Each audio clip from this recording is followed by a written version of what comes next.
Good day, and thank you for giving me the opportunity to share Canada's latest experience in collecting time use data.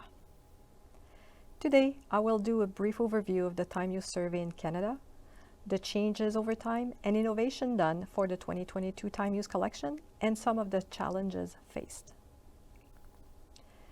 The time use survey has been running since 1986 and is collected approximately every 5 to 7 years at Statistics Canada. The last collection just ended in July 2023 and ran for a full year. In Canada, we have always collected time use using a computer-assisted telephone interview method. We never used any left-behind diaries, and interviewers were coding the respondents' activities in the application as they went. Over the years, the list of activities expanded to culminate to 264 codes in 2010. The number of activities was drastically reduced in 2015 and increased again in 2022. As mentioned, in 2015, the Canadian Time Use Survey developed a web diary for the first time as part of a multi-mode collection strategy. But this led in reducing the activity list to 63 plus one other specified, all listed on one drop-down menu. The sequencing was done based on the most common activity done starting at 4 a.m. When mixed mode collection started, different applications were required. Starting in 2017, Statistics Canada developed a new collection platform, enabling the use of a single application for all modes. Creating a 24-hour diary in a web environment that has some limitations and needing to be user-friendly was challenging.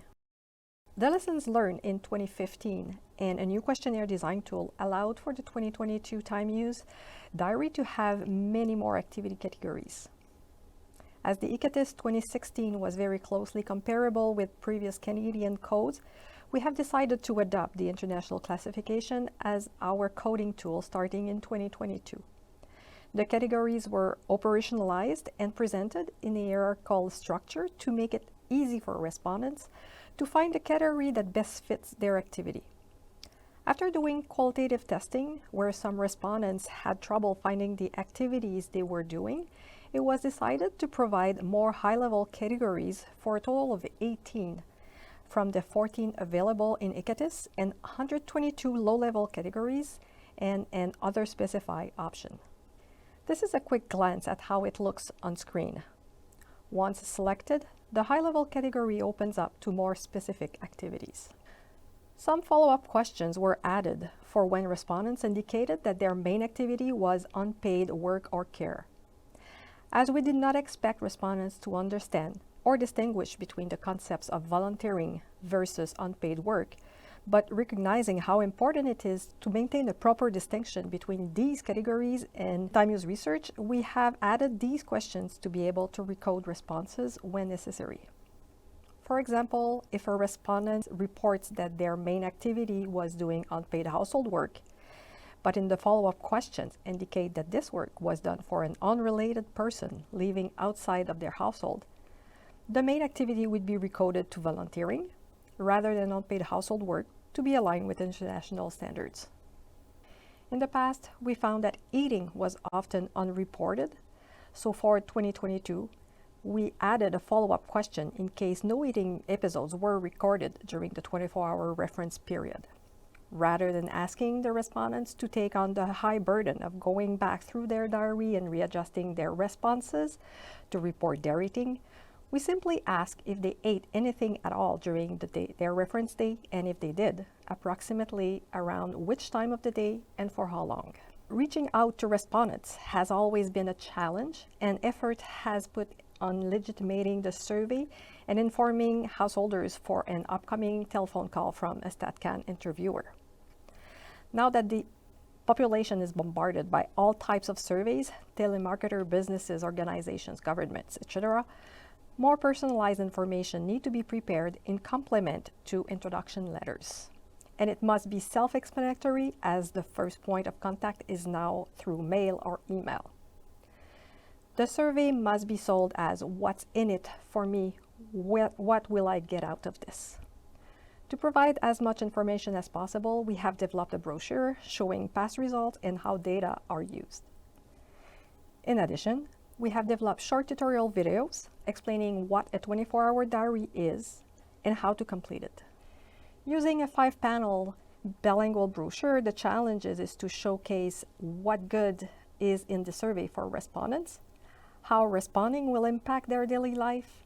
A QR code was added to the brochure, providing immediate access to additional survey information.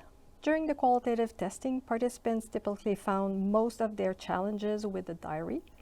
Therefore, we created a series of 3 short videos to answer some frequent questions about it. The videos explain what the 24-hour diary is, how to report simultaneous activities, and a reminder to avoid grouping multiple activities together, and how to report travel activities. Despite being very different from other StatCan surveys, the Time Use survey had to use the generic collection management platform. This platform cannot be programmed to allow cases to be delivered based on a day of the week.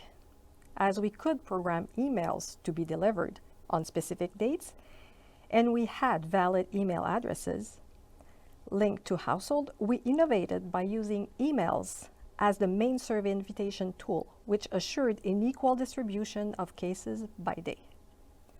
Using emails allowed us to continue using randomly assigned reference day. The invitation was sent the morning following the reference day, which was then followed by 3 reminders, each sent a week apart. On the 3rd week of collection, cases for which we had a phone number were also followed up by interviewers in CADI. For the telephone interviews, it was not possible to use the reference day approach. So to keep the distinction between weekdays and weekend days, cases with Monday to Thursday reference days were grouped under weekdays, and cases from Friday to Sunday reference days grouped under weekend days. So starting on the first CADI day, the reference day became yesterday in both the web and CADI application, whereas it was the specific day in the web application before.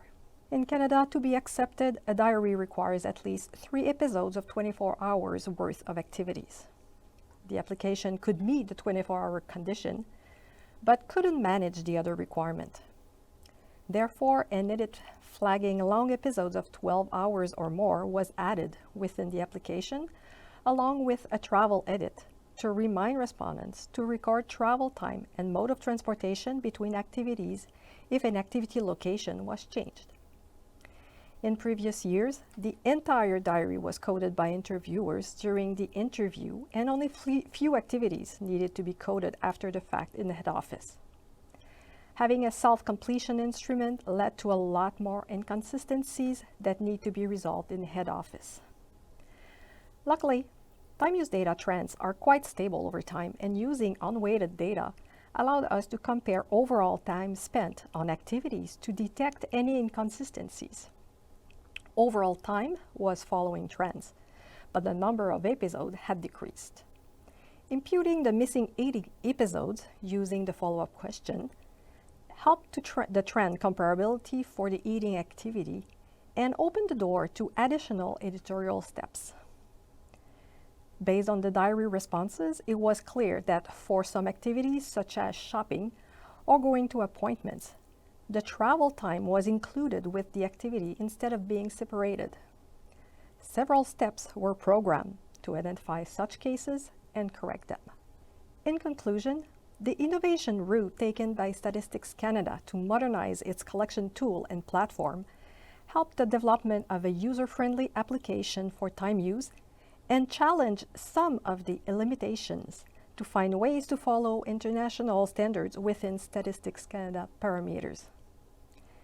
It also pushed us to rethink our respondent relation material to be more convincing about the importance of the data the survey offers and uses current technology to provide an easy access to more information.